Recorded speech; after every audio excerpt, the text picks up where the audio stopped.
If you have a soft spot for the sword and sorcery genre like I do, Robert E. Howard is probably a name that you are quite familiar with. His works later translated into a unique brand of cinema, with glistening muscles, gallant swords, and a fantasy setting with badass villains. Conan the Barbarian needs no introduction, and while this Arnold Schwarzenegger starer is loved by the fans, many are oblivious to its spiritual sequel that was actually based on the first iteration of the character. Yes, I'm talking about Kull the Conqueror, a Conan-like character brought to life much later in 1997 by the makers of the Conan films. In this video, I'll take you through some remarkable facts about Kull the Conqueror, and I'll advise all the sword and sorcery and fantasy fans to stay put till the end of this video. But before we go into our explanation, we have a very small request. If you like our content, please support us by subscribing to our channel. This is a small click for you, but for us it means a lot. Thank you. Let's begin.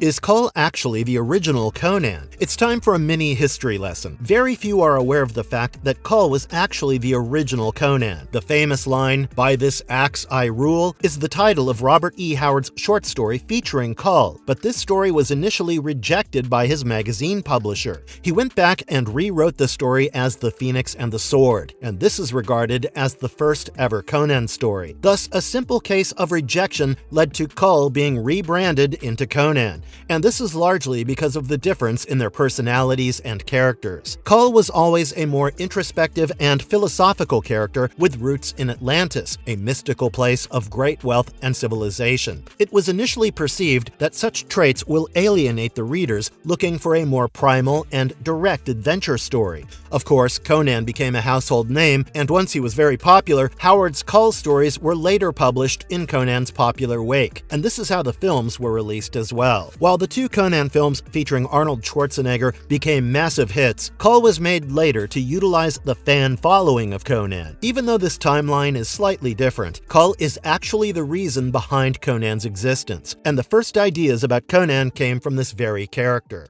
How did the 1997 movie adaptation differ from the comic books? Kull the Conqueror has a best-selling comic series by Marvel and later Dark Horse, where the original stories of Robert E. Howard have been adapted. The movie version makes quite a few changes, but some differences stand out in particular. Firstly, the comic series focuses more on Kull's philosophical side and his struggles with kingship, and fights against the Serpent Men. The movie is actually based on a Conan novel titled The Hour of the Dragon, and it's mixed with a Kull story, By the Axe I Rule. The comic book narrative has a darker and more serious tone, and the graphic violence stands out, but the movie version is far tamer to appeal to a wider audience with less bloodshed. The makers wanted to create something in line with Kevin Sorbo's Hercules TV show and not the Conan films. The philosophical side of the character is replaced with a more straightforward, action-oriented hero, and many have pointed out that even though the movie developed a cult following over the years, Kevin Sorbo's portrayal lacks the depth and intensity of the comic series. Lastly, the comic book narrative usually features the Serpent Men as Kull's primary villain, but the movie brings in the evil witch Akivasha, and the Serpent Men are not the central antagonists.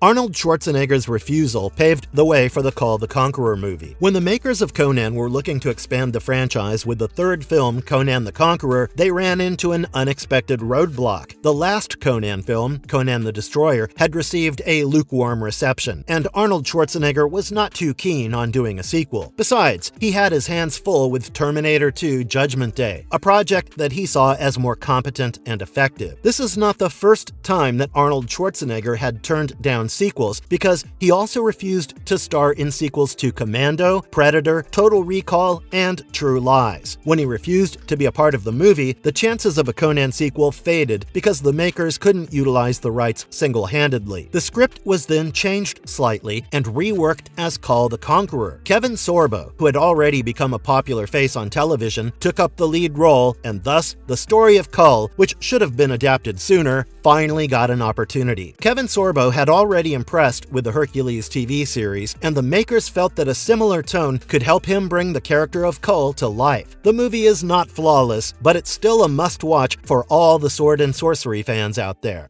What would the story look like if Arnold starred in the movie? I already spoke about how the Kull the Conqueror movie was initially supposed to be Conan the Conqueror featuring Arnold Schwarzenegger. When the star refused, the role went to Kevin Sorbo, but a story had already been planned for the third Conan film. The story would have featured a middle-aged Conan who is roughly 45 years old and the ruler of Aquilonia. He is learning the crafts of a seasoned ruler when he finds out that there are different challenges to maintaining his kingdom. He faces a rebellion or some deep-rooted internal conflict within his kingdom, and this forces him to come to terms with his past and the violent nature of his rise to power. A group of conspirators are planning to usurp his throne by resurrecting the ancient sorcerer from the pre-Hyborian Empire of Acheron, and Conan must settle the scores if he wants to continue ruling efficiently. The theme of the story would have been the change in Conan as he sheds his royal robes and returns to his brutish avatar in the battlefield. His fighting skills would be highlighted one more time, and the idea was to deliver the same epic scope and visual spectacle as the previous movies. It's also been reported that the initial plans included a more mature tone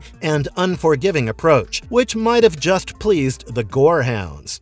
Kull might be the origin of the lizard people trope. I think among all the conspiracy theories out there, the lizard people concept is the most amusing and intriguing. It involves the idea of a secret shape-shifting reptilian race that has infiltrated human society and secretly controls it. This idea directly originated from Robert E. Howard's Serpent Men, which was first introduced in the 1929 story The Shadow Kingdom featuring Kull the Conqueror. Howard established a solid lore behind the Serpent Men. They are humanoid reptiles who have magical abilities, and their most important feature is their ability to disguise themselves as humans. This allows them to blend into society and replace and manipulate rulers and key figures. This infiltration process has been so smooth that they actually have a secret phrase to identify each other because their reptilian mouths cannot pronounce it. The society of the Serpent Men is ancient and dates back to the times before humanity. They used to be the rulers of the world before they were forced underground, but their knowledge of sorcery and cults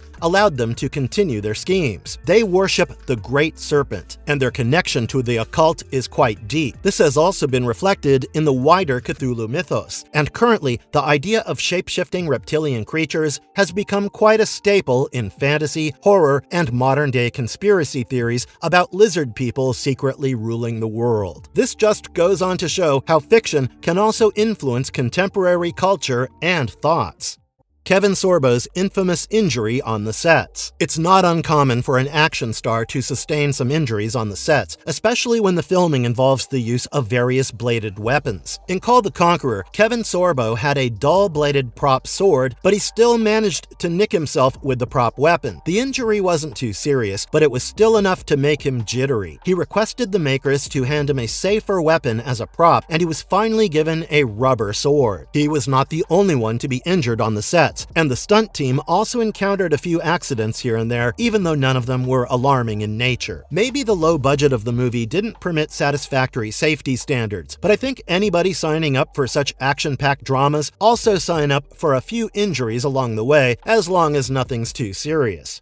The movie was originally going to be R-rated. The final outcome of Kull the Conqueror was very different from what was originally intended. The general trend of Robert E. Howard's sword and sorcery stories is to feature mature themes, graphic violence, and adult content that is typical of the genre. The initial script and production aimed to reflect the darker and more intense tone, which was done for the first Conan film to some extent. This would mean an R rating under the Motion Picture Association guidelines because of the presence of strong violence, sexual content, and adult themes. However, Kevin Sorbo, who was finalized for the lead role, refused to star in the film if it was rated R. The makers were sure about having him on board after the success of Hercules, and they submitted to his demands. The violence and other adult elements were toned down considerably, and the movie secured a PG-13 rating. It was assumed that by making it family-friendly, the audience that enjoyed Kevin Sorbo's work in television would be drawn to the theaters. The screenwriter Charles Edward Pogue even commented that the changes compromised the integrity and impact of the original script, and it shows in the movie. Did Conan and Call come from the same time period? Secrets behind the tagline, Son of Conan in Kull the Conqueror. I have a bone to pick with one of the taglines from Kull the Conqueror that says, Son of Conan. This is just grossly inaccurate, and I think it's simply an attempt to remind the fans that the character Kull is from the same universe as Conan. While both the characters are created by Robert E. Howard, their origins are very different, and they don't even belong to the same time period. In the original comics, Kull of Atlantis comes from the pre-cataclysmic Atlantic era. Meanwhile, Conan the Cimmerian was from the ancient Hyborian age that came together after the destruction of Atlantis and before the rise of the ancient civilizations. Conan's father was a Cimmerian blacksmith, and Kull cannot be related to Conan in any way, let alone be his son. He came much before Conan, and the timelines are pretty well defined in Howard's lore.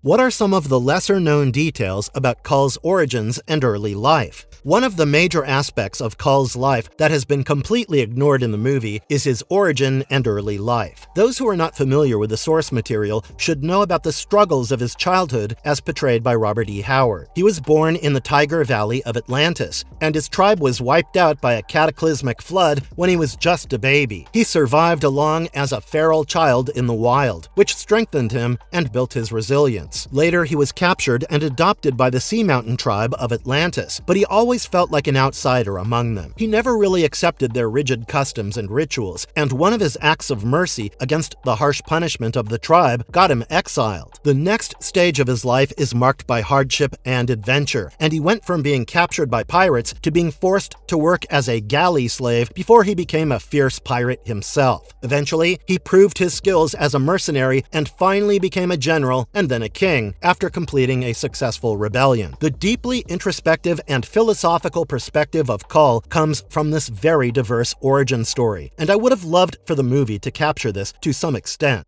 Who is Akivasha, and what is her role in Robert E. Howard's story? The name Akivasha has been taken from a minor character from the Conan novel titled The Hour of the Dragon by Robert E. Howard. The movie's plot is based on this novel, but it's far from a faithful adaptation. The narrative portrays Akivasha as a powerful former ruler of the evil empire of Acheron, which is a recurring location in Conan stories. This was named by the author after the real-life river Acheron in Epirus, which according to ancient legends marked the entrance to the Greek underworld. The source novel depicts Akivasha as a female vampire who has lived for 10,000 years, but the movie changes this significantly and turns her into a powerful sorceress in human form and as a female demon. Also, the movie shows the resurrected Akivasha who wants to restore the destroyed empire of Acheron, but in the source novel, it's the resurrected sorcerer Zaltotin who wants to restore Acheron. Did Kevin Sorbo change the characters Akivasha and Zarita? I don't know if Kevin Sorbo was insecure about his role in the movie, but there are very strong reports that suggest that he not only made changes to the overall tone of the movie, but also to the characters like Akivasha and Zarita. In the original script, both of these female characters were written as very complex individuals, and they were more than just supporting faces in the story. It has been alleged that Kevin Sorbo felt that the women characters were overshadowing his role, and he wanted them toned down considerably. Since the makers were abiding by everything that he was suggesting at this point, the characters were turned into more stereotypical female roles in such films. I wish there was more to them than a damsel in distress and an evil witch, while the hero is all about the gallant savior act. Tia Carrere was initially asked to play Zarita. When the movie was released back in 1997, it was not usual for a Hollywood flick to have both the lead actresses as multiracial. Tia Carrere, who plays the role of the antagonist, is part Hawaiian, Chinese, Spanish, and Filipino, but she is a total diva without a doubt. Meanwhile, Karina Lombard is half Swiss and half Native American, and you might be amused to know that their assigned roles were different from the final part. Tia Carrere was asked to play the role of Zarita, but she wanted the role of Akivasha after she read the script. She was given the part because she did a pretty good job in the auditions, and I agree that the character of Akivasha is more complex than the simplistic Zarita, who's a damsel in distress. Why did the movie fail financially? As a true fan of the sword and sorcery genre, I was quick to hit the theaters when the movie was released, but not everyone shared the same enthusiasm. The release timing of the film was awfully wrong because it was released over Labor Day weekend, which is historically regarded as one of the slowest periods when it comes to movie attendance in the US. The timing limited its box office potential majorly, but that's not the only reason behind its failure. By the year 1997, the sword and sorcery genre was slightly outdated, and the fans were moving towards modern, effects-driven blockbusters like Men in Black and Independence Day. Kull the Conqueror felt old-fashioned in comparison with its competition, and there's no denying this. The critics slammed the film for its weak dialogue, humor, and characters, and it was described as brainless entertainment. Moreover, the poor international performance ensured that the movie was released to video in most overseas markets. I think the biggest factor behind the poor performance of the movie is hidden in the production and creative issues. The reworking of a Conan story into a Kull story with a toned-down script did not hit the bullseye, and I think if Arnold Schwarzenegger returned for the film, it could have been a very different story. What is the deal with Kull's romantic interest? It can be tempting to have a heroic figure and hand him a love interest for the perfect happy ending. However, Robert E. Howard did not take that route when he created Kull the Conqueror. Unlike Conan, Kull is not really interested in romance, and he's certainly not a womanizer. He openly admits that he doesn't understand the nuances of love and prefers to help others rather than pursue his own relationships. The movie does take a slightly different path when it comes to portraying Kull, and this is probably because of the compulsion to cater to an audience that's used to seeing romance on screen. In the movie, Kull shares a brief and complicated relationship with Zarita, who's a slave and a fortune teller. He even kisses her, but she reminds him that she is a slave and she has no feelings for him. Kull shows restraint and chooses to sleep alone. Even the antagonist, Akivasha, enchants Kull and becomes his queen, but it's simply the impact of her magic and has nothing to do with his genuine love interest. In fact, she seemingly kills him with a kiss, and her affection is just manipulative and deadly. Finally, after Akivasha is defeated, Kull takes Zarita as his queen, and a happy and romantic relationship is suggested, which is not really in line with the source material. But to be fair, even the movie doesn't fully develop this relationship, and even with the presence of such emotional elements, the narrative doesn't really focus on his love life. The funny Finnish conundrum with the word cull. Language can be a tricky game for movies that are released worldwide because what sounds completely harmless in one language can be quite offensive or abusive in another. For instance, for the Finnish translations of the Kull stories, the character name Kull was changed into Kali so as to avoid an unintentional comic element. As it turns out, there is a Finnish word that means penis, and this word resembles the word kull very closely. You can imagine why the Kull stories changed the word to Kali. However, this change was not implemented for the movie, and this became a rather unintentional comedic element in the narrative. People left the theater in splits, and even the fun moments in the film could not match up to the fact that people were laughing their lungs out every time the word Kull was mentioned.